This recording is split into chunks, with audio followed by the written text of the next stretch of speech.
अवधूत चिंतन श्री गुरुदेव दत्त श्रीपादराजं शरणं प्रपद्ये। जय जय स्वामी सद्गुरु वंदु वारंवार। जगदुद्धारे ते धर्यु नररूप आसार। कृपानिधे कीर्ति तारी गाता आवे न पार। दया करी दोष विसरी बाळ तारु आतार। विश्वव्यापिने तू वध्यो सच्चिदानंदपूर। जय त्रिमूर्ति नमूतने दौड़वार तू पूर। आप भक्ति सुखता हरू तेम सतसंग तदर। दौड़ हवे नृषि सरस्वती जाय जन्म आव्यर। जाय जन्म आव्यर। जाय जन्म आव्यर। અધ્યાય 6 સંસ્કાર સિંચન। મેટ્રિકની પરીક્ષા પ્રથમ શ્રેણીમાં પસાર કરી હવે પછી શું? આગળ ભણવું કે ના ભણવું? નોકરી કરવી અને કુટુંબની આર્થિક ભીસ હળવી કરવી, કૌટુંબિક જવાબદારીઓ વહન કરવી, એવા અનેક વિચારોમાં સમગ્ર કુટુંબ અનિર્ણાયક તબક્કામાં સરકી ગયું। શાળાના શિક્ષકો, હિતેચ્છુઓ તથા અન્ય વડીલો પાસેથી રૂકમાંબા માતાએ અભિપ્રાય મેળવ્યો। તેમના મનમાં તો સમુદ્ર મંથન જેવું થવા માંડ્યું। જીવનની ધૂસડીએ વળગાડી દઈ પોતાના રતન જેવા દીકરાને ધૂળમાં રગદોડવા તેમનું મન ના પાડવા માંડ્યું। વિકાસ અને પ્રગતિના દ્વાર બંધ કરવાનું તેમને યોગ્ય ના લાગ્યું। તેથી અમદાવાદની ગુજરાત કોલેજમાં 1917 એપ્રિલમાં પાંડુરંગે પ્રવેશ મેળવ્યો। પ્રથમ સત્ર ગુજરાત કોલેજમાં પૂર્ણ કરી કેટલાક કારણોસર દ્વિતીય સત્રમાં વડોદરા કોલેજમાં તેમણે પ્રવેશ મેળવ્યો। કોલેજ જીવન દરમિયાન પ્રભુએ આ સોનાને ખૂબ તપાવ્યું અને અનેક કસોટીઓમાંથી પસાર કર્યું। પાંડુરંગના ધૈર્ય, હિંમત, મનોબળ અને શ્રદ્ધાને આકરામાં આકરી કસોટીઓ થઈ। જેમ જેમ કસોટીઓ થતી ગઈ તેમ તેમ તેઓ વધુને વધુ શુદ્ધ સ્વરૂપે નિરખવા લાગ્યા। સાથે સાથે એવા પણ પ્રેરક પ્રસંગો બન્યા કે જેનાથી તેમની આધ્યાત્મિકતા એક પછી એક સોપાન સર કરતી ગઈ। કોલેજની પરીક્ષા નજીક આવતી હતી। તૈયારીઓમાં કાંઈ કહેવાપણું ન હતું, પરંતુ દેવાધીનમ જગત સર્વમ એ ન્યાયે તેઓ બીમાર પડી ગયા। બીમારી દિન પ્રતિદિન વધતી જ ગઈ। વડોદરાના સારામાં સારા ડૉક્ટરની દવા લેવા છતાં બીમારી કાબૂમાં આવી નહીં। છેવટે એક મિત્ર તેમને ગોધરા મૂકી આવ્યો। ગોધરામાં ડૉક્ટર ગિરધારીલાલની દવા તથા મા અને ભાઈની શુશ્રૂષાને કારણે બીમારી થોડીક કાબૂમાં આવી, પરંતુ શરીરમાં અત્યંત અશક્તિ આવી ગઈ। તેમનાથી બેસી પણ શકાતું ન હતું। બેસવા જાય તો સમગ્ર અંગ ધ્રુજવા લાગતું અને અસમતોલપણાને કારણે પડી જવાતું। હાથ પણ ખૂબ ધ્રુજતા। આવા સંજોગોમાં પરીક્ષાની તૈયારીઓનો વિચાર ક્યાંથી આવે? 4 માર્ચે પ્રાયોગિક પરીક્ષા તથા 13મી માર્ચે લેખિત પરીક્ષાનો કાર્યક્રમ હતો। આમ પરીક્ષાની તારીખ તદ્દન નજીક આવી ગઈ। ડૉક્ટરને પૂછ્યું તો ડૉક્ટરે પરીક્ષા આપવાની ચોખ્ખી ના પાડી। રૂકમાંબા તથા બીજા સંબંધીઓએ પણ એ જ પ્રમાણે સૂચવતા હતા, પરંતુ પાંડુરંગ પરીક્ષા આપવા માટે મક્કમ હતા। અત્યંત અશક્ત હોવા છતાં તેઓ વડોદરા ગયા। ક્લાસમાં અભ્યાસ ખૂબ ચાલી ગયો હતો। ફિઝિક્સના ઘણા પ્રેક્ટિકલ થઈ ગયા હતા। તૈયારી કરવી ઘણી અઘરી હતી। છાત્રાલયના બીજા વિદ્યાર્થીઓ રાત્રે જાગતા અને વાંચવા કરતાં તોફાન વધુ કરતા। તેથી મનની એકાગ્રતા આવી શકે નહીં. પરીક્ષામાં બેસાશે કે નહીં, બેસાયની દ્વિધા ક્યારેય સતાવતી, ત્યારે મક્કમ મન સાથે નિર્ણય કરતા કે પરીક્ષા તો આપવી જ છે. પછી જે થવાનું હશે એ થશે, પણ પરીક્ષા તો આપવી જ છે. અશક્ત શરીર અભ્યાસની ચિંતા વગેરેથી ફરી પાછું શરીર લથડ્યું અને તેઓ ગોધરા પાછા આવી ગયા. શરીર વધુને વધુ બગડવા લાગ્યું. ડૉક્ટર ગિરધારીલાલની દવા ચાલુ હતી. કોઈ સુધારો દેખાતો ન હતો. કોઈક પળે હતાશા મનનો કબજો લઈ લેતી. ગોધરામાં પ્લેગ ચાલતો હતો. લોકોને બહારગામ જવાની સૂચનાઓ મળી હતી. માંદગી ગંભીર થતી જતી હતી. આ બાબત તેમના અમદાવાદના અભ્યાસ કરતા મિત્ર અંબાલાલ વ્યાસને લખતા રંગવદૂત મહારાજે પોતાના પત્રમાં લખ્યું છે: વૈદ્યા વદંતી કફપિત્ત મહર્દિકાશાન જ્યોતિર્વિદો ગ્રહગતિ પરિવર્તયંતી ભૂતાભીષમ ઇતિ ભૂતવિદો વદંતી પ્રાચીન કર્મ બલવન્યુયતો વદંતી. આગળ પાંડુરંગ તેમના અંતરંગ મિત્રને લખે છે: હવે પુસ્તકો નીરસ લાગે છે.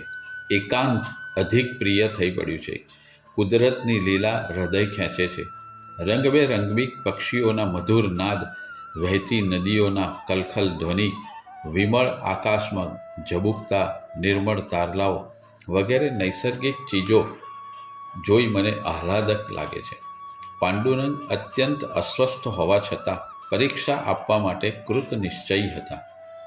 પરીક્ષા એકદમ નજીક આવી ગઈ હતી. માંદગી જરાય મચક આપતી ન હતી. તે દિવસોમાં તેમના એક બંગાળી સંન્યાસી મિત્ર તેમને જોવા આવ્યા. તેઓ જ્યોતિષશાસ્ત્રમાં પારંગત હતા. તેમણે પાંડુરંગની કુંડળી લઈ જુદી જુદી રીતે ગણતરી કરી અને અંતે બોલ્યા: જો વણામે, હું એમ નથી કહેતો કે તું પરીક્ષા ના આપીશ, પણ જો પરીક્ષા આપીશ તો તું નાપાસ થઈશ. તારા ગ્રહો તને પરીક્ષા આપવા દેશે નહીં, તેથી પરીક્ષા આપવા જ ના જઈશ. બે ચાર પળ પાંડુરંગે આંખો મીચી રાખી. એ પછી થોડી ક્ષણો સુધી તેમણે શ્રદ્ધાભરી મીટ માડી. તેમના અંતરનો એક તાર રણકી ઉઠ્યો: જુઓ સ્વામીજી, હું પરીક્ષા આપવાનો જ છું. આ મારો અડગ નિર્ણય છે. એટલું જ નહીં, હું સારા માર્કે પાસ પણ થઈશ તેની મને ખાતરી છે. એટલું કહી તેમણે આંખો બંધ કરી દીધી. આખા ઘરમાં સોંપો પડી ગયો. કોઈ પણ વ્યક્તિ સામી દલીલ ના કરી શક્યો, કારણ કે બધા જાણતા હતા કે પાંડુરંગ નિર્ણય કરશે, તેમાંથી ક્યારેય ચલિત નહીં થાય. આ અડગતા પાછળ તેમની ગુરુદેવમાં અટલ શ્રદ્ધા કામ કરતી હતી. તેમનું અંતર કહેતું હતું કે તેઓ પાસ જ થશે. ડૉક્ટરની દવા નિયમિતપણે ચાલતી હતી. પરીક્ષા આવી ગઈ. અશક્તિમાં કોઈ ઝાઝો ફેર પડ્યો નહીં. કોઈના ટેકા વગર બેસવું કે ઊભા થવું શક્ય ન હતું. ડૉક્ટરે તેમને સમજાવતા કહ્યું: પાંડુ, જો તું પરીક્ષા આપવા પ્રયત્ન કરીશ તો બીમારી ઉથલો મારશે. આપણા શરીર કરતાં પરીક્ષા અગત્યની નથી. પરીક્ષા તો આવતી સાલ ફરીથી આવશે, એટલે સમજપૂર્વક નિર્ણય કર. પાંડુરંગ અત્યંત નમ્રતાથી બોલ્યા: ડૉક્ટર સાહેબ, કોઈ પણ સંજોગોમાં હું પરીક્ષા આપીશ અને પાસ પણ થઈશ. આપ પૂરતી દવાઓ આપી દો, હું પરીક્ષા દરમિયાન નિયમિત લેતો રહીશ. ડૉક્ટર કાંઈ બોલી શક્યા નહીં, માત્ર જરૂરી દવાઓ આપી વિદાય થયા.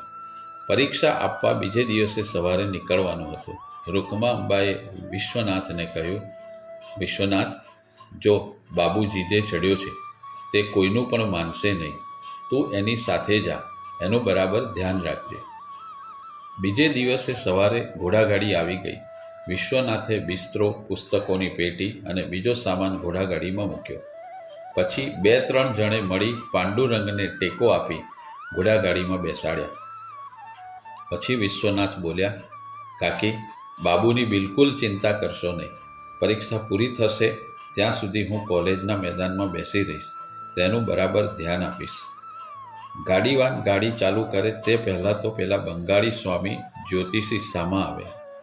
એમને આવતા જોઈ રૂકમા અંબા માતાના દિલમાં ધ્રાસકો પડ્યો. કોઈ પણ સારા કામમાં સામો સાધુ મળે તો તે ભીખ મંગાવે તેવી માન્યતા હતી. સ્વામીજી હસતા હસતા બોલ્યા: જો પાંડુ, હજીએ તને કહું છું કે તારા ગ્રહો એકદમ નબળા છે. તું ચોક્કસ નાપાસ થઈશ. હજુ એ માની જા. પાંડુરંગે દ્રઢતાથી કહ્યું, જુઓ સ્વામી, મારા ગુરુદેવ આગળ તમારા ગ્રહો અને ટીપણા પાણી ભરે. નોંધી લો, હું ચોક્કસ પાસ થઈશ, અને તે પણ સારા માર્કે. સમજ્યા? અને કદાચ મારો નંબર પેપરમાં ના દેખાય તો સમજજો કે પેપરવાળાની ભૂલ છે. સહજ અટકીને તેમણે પાછું જણાવ્યું, અને જુઓ, હું પાસ થઉં તો તમારા ટીપણા તમારે ફાડી નાખવાના. પછી તેમણે ગાડીવાળાને ગાડી હાંકવા સૂચના કરી. ઘોડાગાડી સ્ટેશન તરફ રવાના થઈ. રૂકમાંબા એક છાનું ડૂસકું લેવાઈ ગયું. આંખોમાં પાનીહારા ઉભરાઈ આવ્યા. કોઈનું ધ્યાન પોતાની તરફ જાય તે પહેલાં તેમણે આંખો લૂછી પોતાની જાતને સંભાળી લઈ ધીમે પગલે ઘરમાં જતા રહ્યા. પાંડુરંગને પરીક્ષા ખંડમાં તેમની પાટલી સુધી વિશ્વનાથ મૂકી ગયા અને નિરીક્ષકને મળી પાંડુરંગ બીમાર છે એમ જણાવી તેમનું ધ્યાન રાખવાની વિનંતી કરી તેઓ બહાર જતા રહ્યા. પરીક્ષાનો સમય થતાં જવાબ પોથી વહેંચાઈ ગઈ. પાંડુરંગે પોતાનો બેઠક નંબર માળ લખ્યો. તેમનો હાથ ખૂબ ધ્રુજતો હતો. પછી પ્રશ્નપત્રો વહેંચાયા. પાંડુરંગે સમગ્ર પ્રશ્નપત્ર પર નજર નાખી. બધા જ પ્રશ્નો આવડતા હતા. ફાઉન્ટન પેન હાથમાં લઈ લખવાનું શરૂ કર્યું, પરંતુ તેમનો હાથ ધ્રુજતો હતો. અક્ષરો વાંચી પણ ન શકાય તેવા લખાતા હતા. તેમણે જોયું કે એટલામાં નિરીક્ષક તેમની પાસે આવ્યા. તેમણે જોયું કે પાંડુરંગ લખી શકતા નથી. પાંડુરંગે ઊંચી નજર કરી અને બોલ્યા, સાહેબ, ખૂબ અશક્તિ છે, હાથ ધ્રુજે છે, લખી શકાતું નથી. મને એક લહીયો આપવાની મહેરબાની કરો. નિરીક્ષક ખૂબ સમજદાર હતા. તેમણે તરત જ આચાર્યને મળી અને લખનાર લૈયાની વ્યવસ્થા તાત્કાલિક કરી. પાંડુરંગને આચાર્યની ઓફિસમાં બેસવાની વ્યવસ્થા કરી. પાંડુરંગ જવાબ બોલતા ગયા અને પેલો લૈયો લખતો ગયો. છેવટે તેમણે જોડણી, ભૂલો વગેરે સુધરાવી અને પરીક્ષા આપી બહાર નીકળ્યા. વિશ્વનાથ ત્યાં હાજર જ હતા. બંને જણ ઉતારે ગયા. આમ પાંડુરંગે પરીક્ષા આપી ગોધરા પરત આવ્યા. થોડા દિવસો પછી પરિણામ આવ્યું અને પાંડુરંગ બીજા વર્ગમાં પાસ થયા. રૂકમાંબા માતા, વિશ્વનાથ અને ઘણા સંબંધીઓ ખૂબ ખુશ થયા.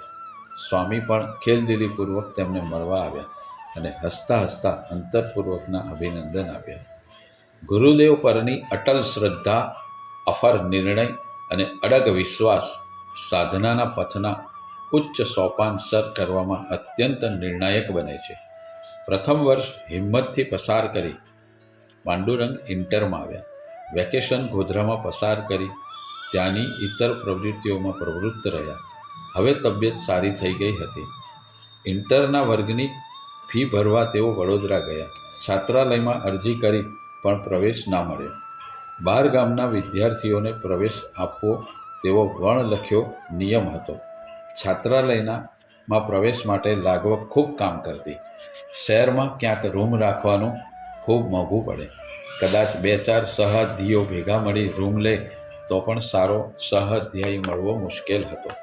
તેથી એક સંબંધી દંતો પંથને ત્યાં રહેવાનું નક્કી કર્યું. જમવાનું બહાર વીસીમાં રાખ્યું, પરંતુ થોડા દિવસમાં જ 1 વર્ષ માટે દંતો પંથને ત્યાં જમવાનું પણ નક્કી થઈ ગયું. હોસ્ટેલમાં રૂમ ના મળતા કોઈ સંબંધીને ત્યાં રહેવાને કારણે થોડી ઘણી તકલીફો પડે તે સ્વાભાવિક જ છે. આને કારણે તેમના મનમાં ઉઠતી લાગણીઓ તેમણે તેમના મિત્ર અંબાલાલ વ્યાસને લખી હતી. ચંદન વૃક્ષને સર્પ સમૂહમાં રહીને જ દિવસ કાઢવા પડે છે. તદ્રુત તજ દુઃખ પરંપરા રૂપી કંટકમાં રહીને જ માનવી હૃદયરૂપી પુષ્પ વિકાસ પામે છે અને તેમાંથી ચરિત્રરૂપી સુવાસ જન્મે છે. આ દરમિયાન તેઓ કૃષ્ણમાચાર્ય નામના એક મદ્રાસી ગૃહસ્થના આદર્શ જીવન પર ભાષણો સાંભળતા હતા. બ્રહ્મચર્ય, ઠંડા પાણીથી સ્નાન, મંત્રલેખન, પ્રાણાયામ વગેરે વિષયો પર તેમના મનનીય ભાષણો આપ્યા. તારીખ 24/2/1919થી 1/3/1919 સુધી પ્રિલિમ પરીક્ષા હતી. કોર્સ પૂર્ણ થયો ન હતો. કોલેજની પરીક્ષાની ફોર્મ ફી ભરવાનો સમય થયો. ફીના પૈસાની વ્યવસ્થા થઈ શકી ન હતી. તેમના પિતા વિઠ્ઠલ વણામે આખી જિંદગી પ્રભુમય પસાર કરી હતી. અર્થોપાર્જનને ગૌણ ગણી તેમણે તે તરફ લક્ષ આપ્યું જ ન હતું. તેથી નાણાં ભીડ સ્વાભાવિક જ તેમનો સાથીદાર બની ગઈ હતી. ફોર્મ ફી ભરવાનો છેલ્લો દિવસ આવી ગયો. આગલા દિવસે બધા મિત્રો દત્તોપંતને ઘેર પાંડુરંગની રૂમમાં બેઠા હતા. બધા ચિંતામગ્ન હતા. કોઈની પાસે પૈસા ઉછીના પણ નહીં લેવાનો પાંડુરંગનો નિર્ણય અફર હતો. એક મિત્ર બોલ્યો, વણામે, અમે તારી ફી ભરી દઈએ, તારી અનુકૂળતાએ આપજે, અમે તારી પાસેથી પૈસા પાછા લઈ લઈશું.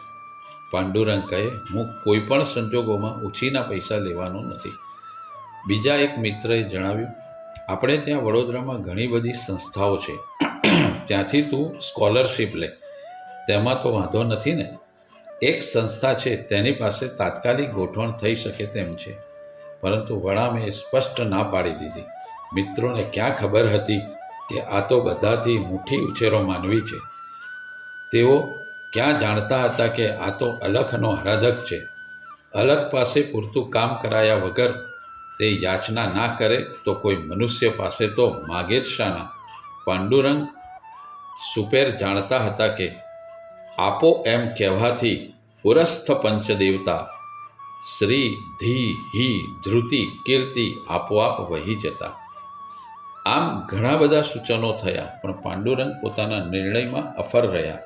જ્યારે મિત્રોએ સૂચનો પર સૂચનો કરવા માંડ્યા ત્યારે તેઓ મક્કન સ્વરે બોલ્યા, જુઓ મિત્રો, હું જાણું છું કે તમને મારા માટે લાગણી છે, એટલે તમે મારી ચિંતા કરો છો. પરંતુ મને મારા ગુરુદેવ પર અતૂટ શ્રદ્ધા છે. તેઓ જો મને આગળ ભણાવવા ઈચ્છતા હશે તો પૈસાની વ્યવસ્થા કરશે, નહીં તો આ અભ્યાસનું અહીં જ પૂર્ણ વિરામ થઈ જશે. એટલું કહી પાંડુરંગ ઊભા થયા અને ખૂણામાં મૂકેલા માટલામાંથી પાણી પીવા લાગ્યા. એટલામાં એક અજાણી વ્યક્તિ રૂમમાં પ્રવેશી. પાંડુરંગની પીઠ તે વ્યક્તિ તરફ હતી. તે વ્યક્તિએ ત્યાં બેઠેલામાંથી એકને પ્રશ્ન કર્યો, મારે પીવી વણામેને મળવું છે. પાંડુરંગે પાછળ જોયું. બીજા એક મિત્રએ પૂછ્યું, આપને વણામેનું શું કામ છે? તે આગંતુકે કહ્યું, મારે તેમને તેમના લેણા નીકળતા પૈસા આપવાના છે. અમે તેમની પાસેથી ઉછીના લીધા હતા. પાંડુરંગે પ્યાલો માટલીની બાજુએ મૂકી જણાવ્યું, ભાઈ, મેં કોઈને ઉછીના પૈસા આપ્યા નથી. આવેલ ભાઈએ પાંડુરંગ સામે દૃષ્ટિ કરી એટલે એક મિત્ર બોલ્યો, એ જ પીવી વણામે છે. એટલે આવેલા ભાઈ અત્યંત ઉપકારવશ થઈ બોલ્યા, ભાઈ, તમે અમારી ખરા સમયે આબરૂ બચાવી હતી. તમારો ઉપકાર માનીએ તેટલો ઓછો છે. પણ પાંડુરંગ કહે, પણ મેં તો કોઈને પૈસા આપ્યા જ નથી ભાઈ. તમારી ભૂલ થતી લાગે છે.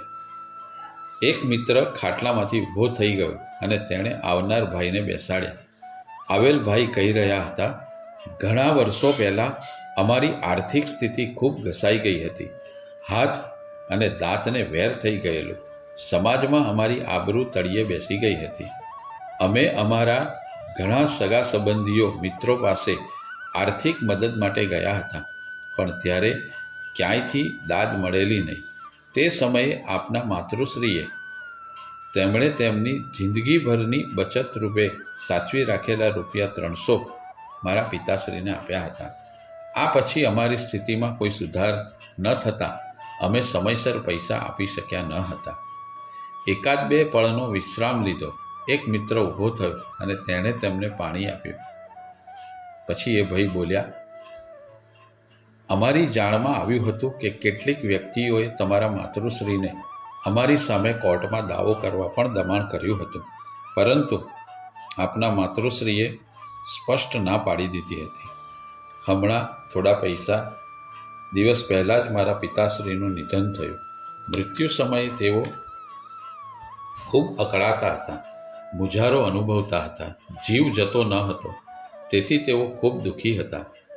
મેં તેમને કાનમાં પૂછ્યું, બાપાજી, કાંઈ કહેવું છે? ત્યારે તેમણે ખૂબ જ ધીમેથી તૂટક શબ્દોમાં કહ્યું કે તેઓ ગોધરા હતા ત્યારે રૂકમા પાસેથી તેમણે 300 રૂપિયા ઉછીના લીધા હતા. આ પૈસા તેમનો છોકરો પીવી વણામે કોલેજમાં ભણે છે, તેને આપી દેજે. મેં બાપાજીને ચિંતા ના કરવા કહ્યું અને કહ્યું કે હું દેવું ચૂકતે કરી દઈશ. રૂમમાં એકદમ સ્તબ્ધતા પ્રસરી ગઈ. ત્યાં ઉપસ્થિત હતા એ સૌ ઠરી ગયા.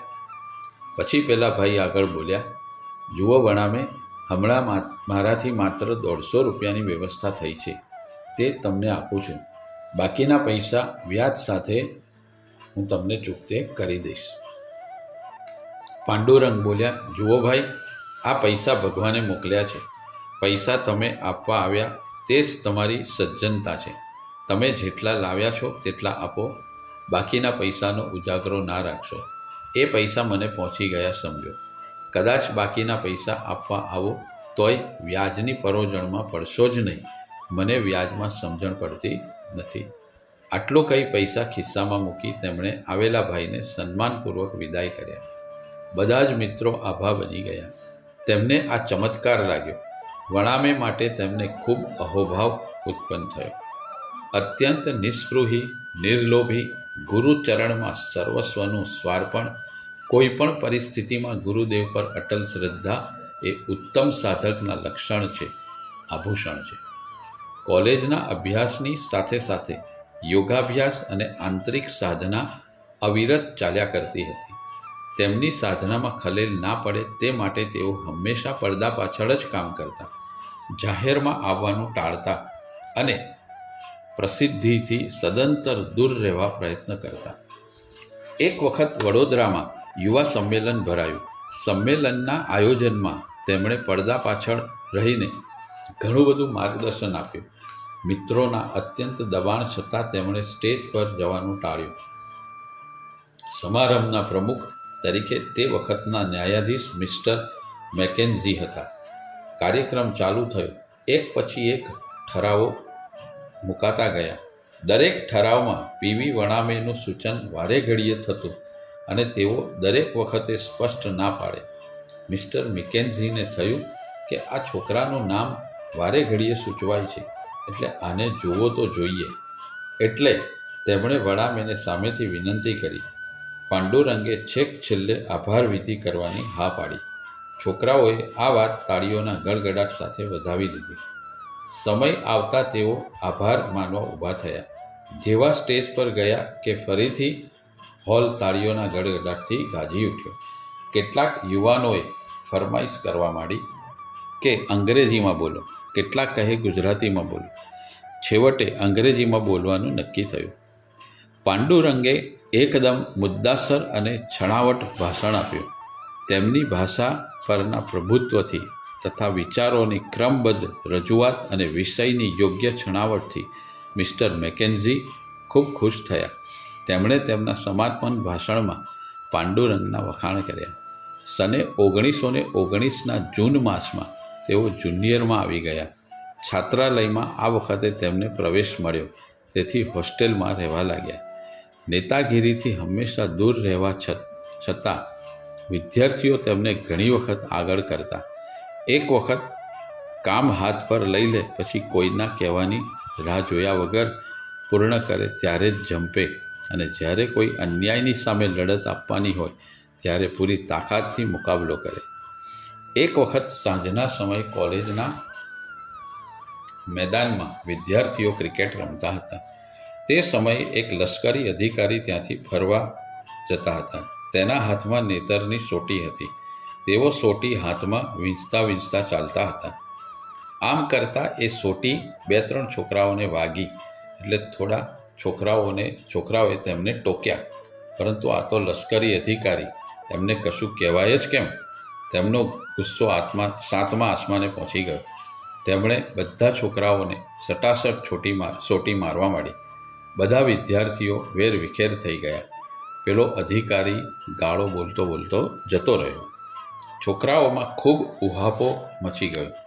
બધા છોકરાઓ ભેગા થઈ પ્રોફેસર પાસે ગયા, પરંતુ કોઈ કાંઈ કરી શકે તેમ ન હતું.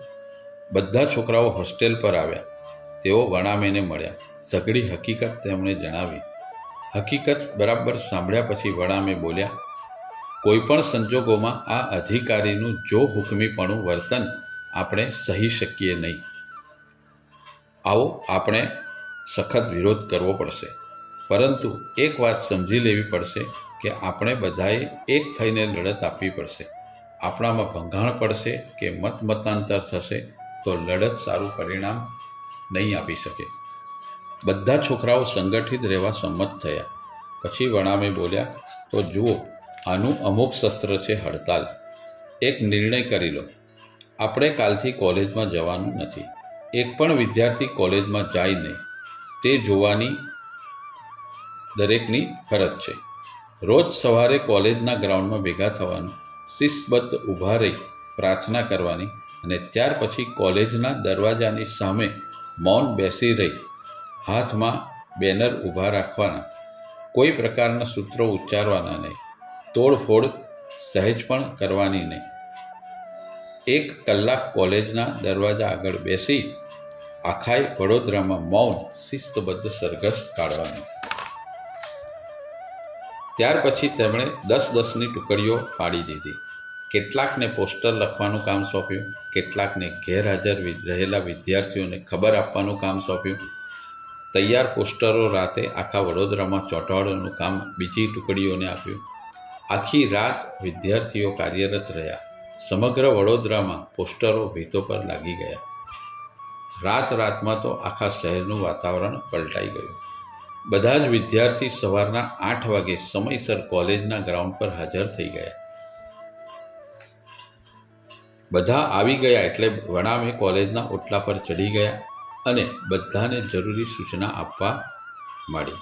તેઓ બોલ્યા, આપણે અન્યાયની, અત્યાચારની, જો હુકમીની, અમલદારશાહીની સામે જેહાદ પોકારી છે. આજથી આપણો અભ્યાસક્રમ સ્થગિત કરીએ છીએ અને જ્યાં સુધી એ તુંડ મિજાજી અમલદાર માફી નહીં માગે ત્યાં સુધી આપણામાંથી કોઈ પણ વિદ્યાર્થી કોલેજમાં જશે નહીં.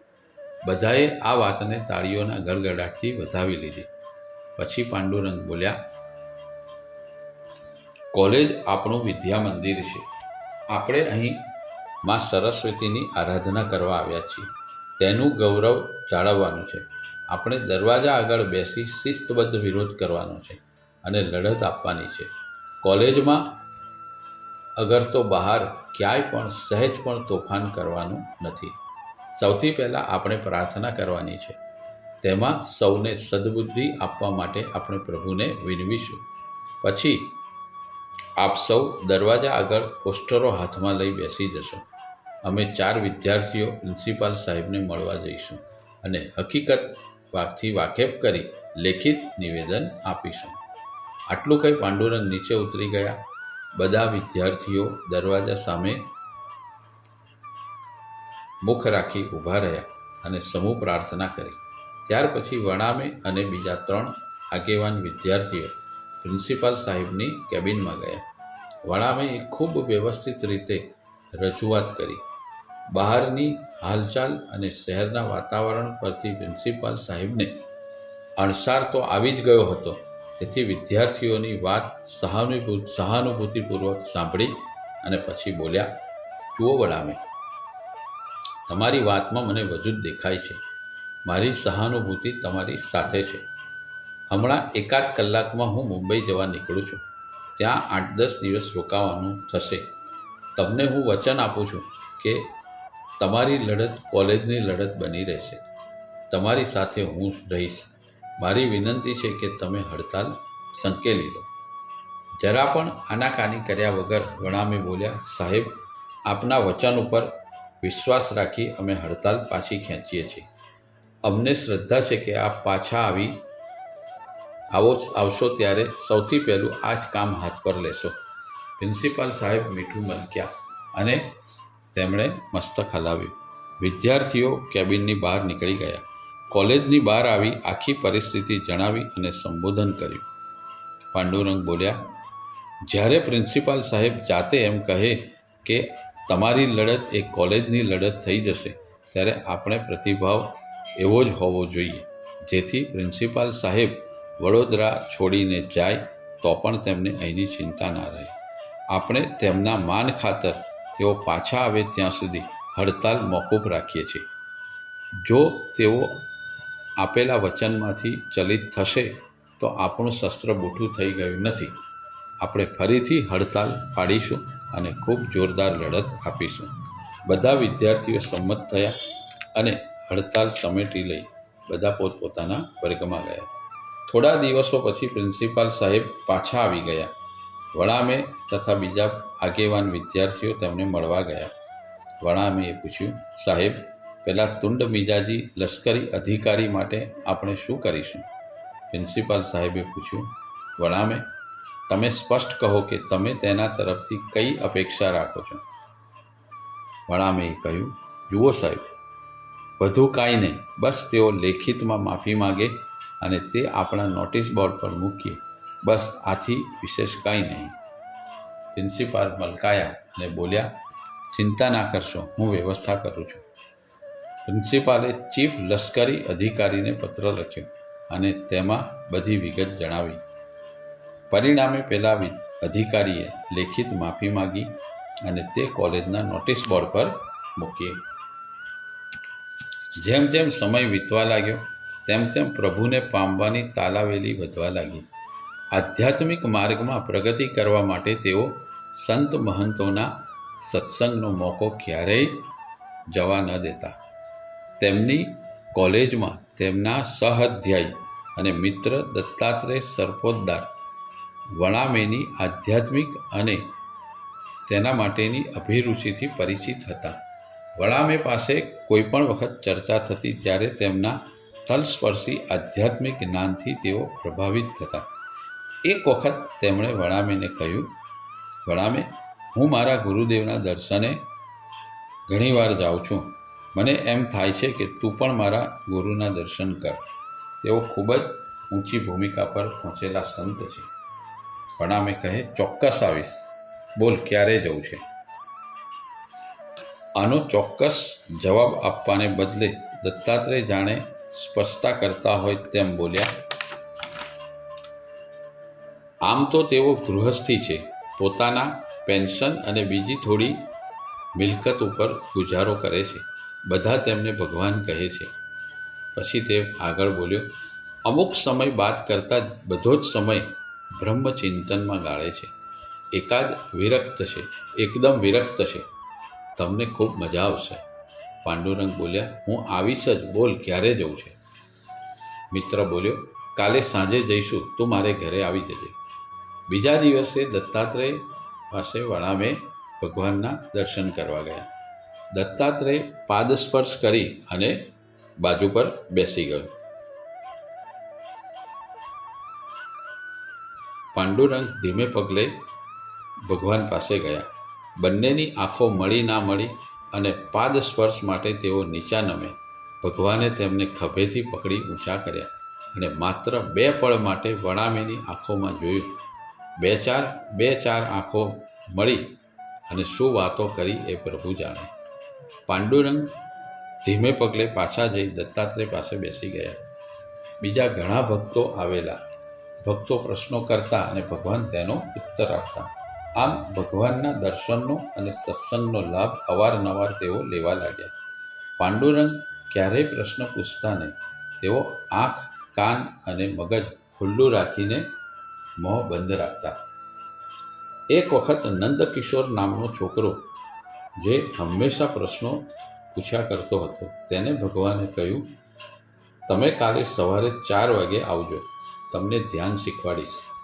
બીજા દિવસે પાંડુરંગ બરાબર સવારે 4 વાગે પહોંચી ગયા, પરંતુ 4:30-5 થવા આવ્યા પણ નંદકિશોર દેખાયો નહીં. ખૂબ જ ધીમેથી અને શાંતિથી ભગવાન બોલ્યા, પેલો હજુ આવ્યો નહીં. આટલુંય જે કરી શકતો નથી તે સુરસ્ય ધારા પર ચાલવાના આધ્યાત્મ માર્ગમાં શી પ્રગતિ કરી શકવાનો? 4 જણ પગે લાગે, ગુરુજી ગુરુજી કંઈ આગળ પાછળ ફરે, આધ્યાત્મ વિષયમાં 2-4 પુસ્તકો છપાવે, એટલે કાંઈ ભગવાન મળે ખરા? આ બધા પ્રપંચ આત્મવંચનાના વિવિધ પ્રકારો છે. સાધકને પોતાના પ્રમાદ સમજાતો નથી અને મિથ્યા આડંબરને પ્રગતિ માની ગોથા ખાય છે. આટલું કહી ભગવાને આંખો મીચી. એક વખત એક ભક્ત જે પોતાને ભગવાનનો અનન્ય ભક્ત ગણાવતો હતો તેને ભગવાને કહ્યું, ભાઈ, કાલે તમે તમારું માથું મુંડાવી એક બાજુ ધોળું અને બીજી બાજુ કાળું રંગાવી એક બાજુની મૂછો કપાવીને અહીં આવજો.